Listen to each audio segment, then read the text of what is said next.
नमस्कार दोस्तों।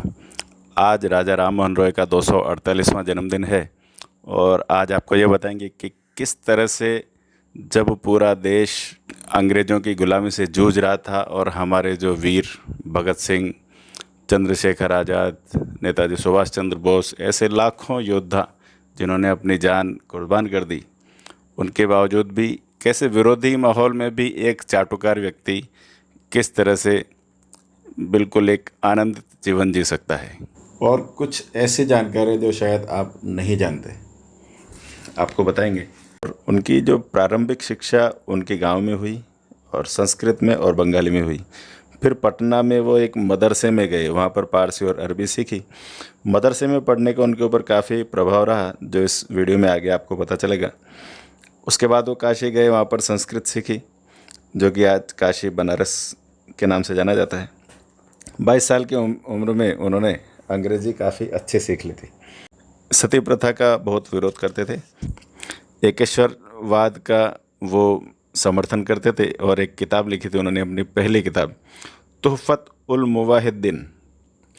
उसमें उन्होंने मूर्ति पूजा का विरोध किया और धार्मिक संस्कारों का बहुत प्रखर विरोध किया था। वो ब्रिटिश सपोर्टर थे। ईस्ट इंडिया कंपनी में उन्होंने कई सालों तक रजिस्ट्रार के मुंशी के रूप में नौकरी की थी।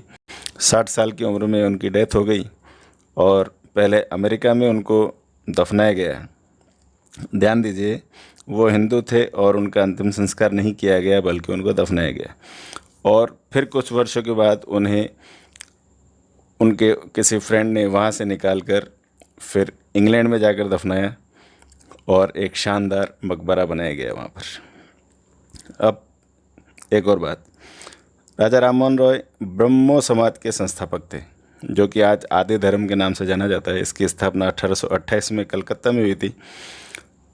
ये सनातनी हिंदुओं से बिल्कुल अलग है। इसके सिद्धांत हैं कि किसी भी धर्म ग्रंथ को नहीं मानना, किसी भी अवतार को नहीं मानना, मूर्ति पूजा का विरोध करना, जाति व्यवस्था का विरोध करना, एक से अधिक देवता को नहीं मानना और कर्म के सिद्धांत में विश्वास रखना, यानी किसी भी तरह का पूजा पाठ वगैरह नहीं करना।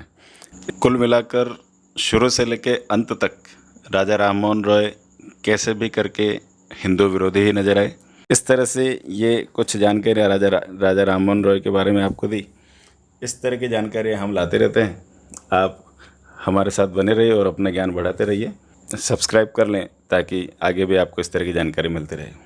धन्यवाद। वंदे मातरम। जय श्री राम।